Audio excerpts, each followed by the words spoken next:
historic moment, a historic handshake, if you please. Thank you.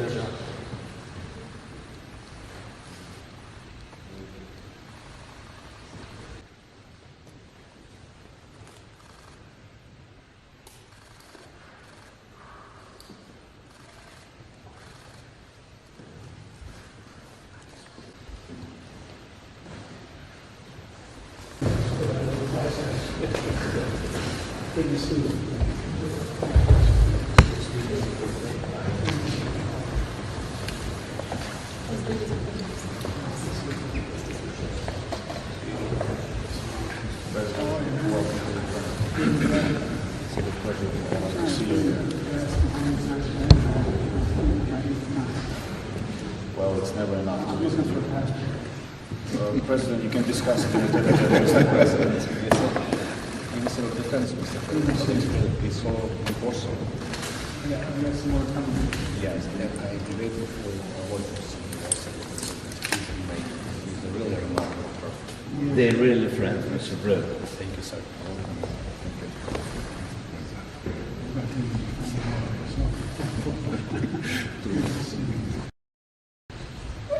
Defense and Security Advisor Roman Masha is a pleasure to meet you, sir. Very honest.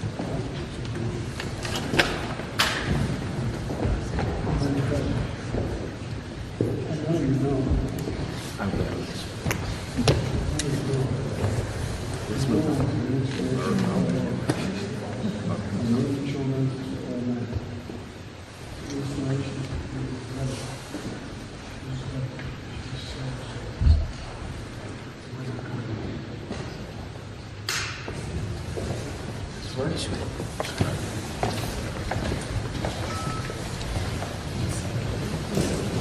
Thank you very much for coming, Mr. President. It's a huge moment of supporting the Ukraine. And what can I say? I really appreciate that President Biden, American society, been from the very beginning of this tragedy, from the very beginning of this full-scale war, from the first days being together with us.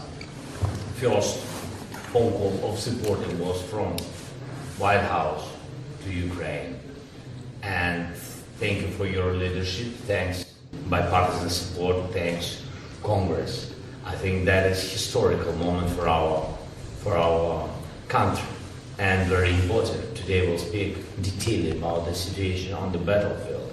But I think almost we'll speak about people, about Ukrainians, about Americans.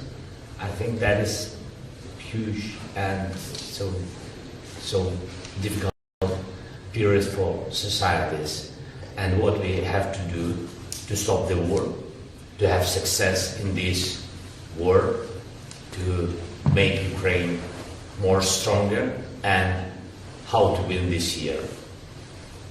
You're very welcome, Mr. President. Thank you so much. Well, thank you for having me. Presumptuous of me to say this, but I thought it was important that the President of the United States be here the day the attack began. Because as the President remember, I was warning the world that he was going to attack. I was certain of it. And I thought it was critical that there would not be any doubt, none whatsoever, about U.S. support for Ukraine in their war against the brutal attack by Russia. It's good to be back in Kyiv. I was telling the President, one of my newer staff members on the flight from Washington into Poland asked me how many times I've been to Kyiv. And I had to stop and think, it's my 8th trip. And much has changed. Much of it bad with the invasion, but also the Ukrainian people have stepped up in a way that few people ever have in their defense, and have apparently also embraced the notions of democracy. No longer questions about whether or not certain privileged people have control. And and I bring greetings and goodwill from the members of Congress, and you had a very good impression, as you know, when you spoke there last. And for all the disagreement we have in our Congress on some issues, there is a significant agreement on support for Ukraine. Because this is so much larger than just Ukraine. It's about freedom and democracy in Europe. It's about freedom and democracy writ large. And all the American people, I know that so many have kept Ukrainian people, particularly women and children, in their prayers. See what's happening. They can't fathom the idea of the shelling at night and the shelling of everything from orphanages to schools to the like. It's barbaric.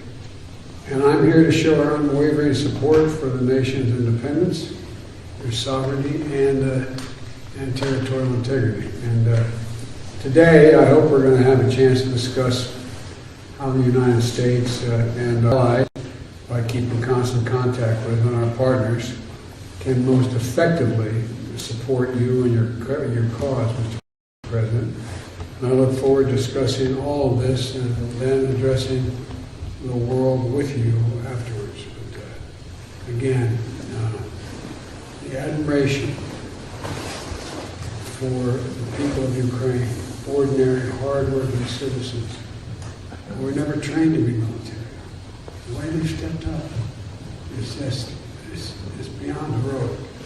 And the whole world is looking. The whole world. Thank you very much.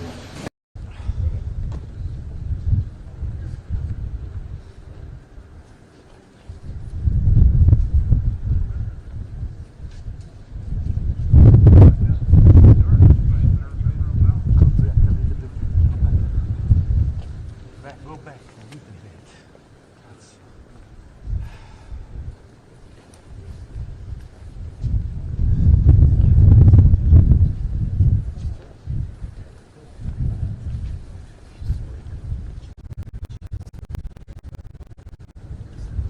Sorry?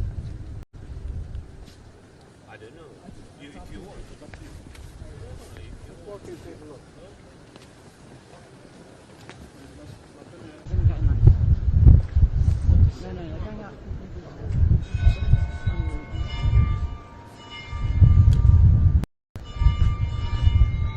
Gonna give him 1 second. We're just gonna give him 1 second. We will go. Okay, folks. Okay, Ryan, wait, Ryan.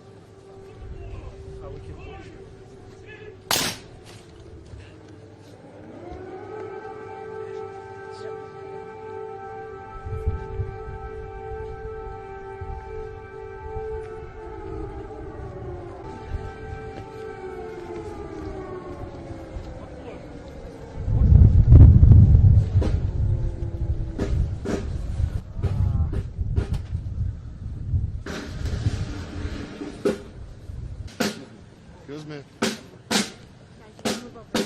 The camera. Come on. Come on.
Ceremony is over.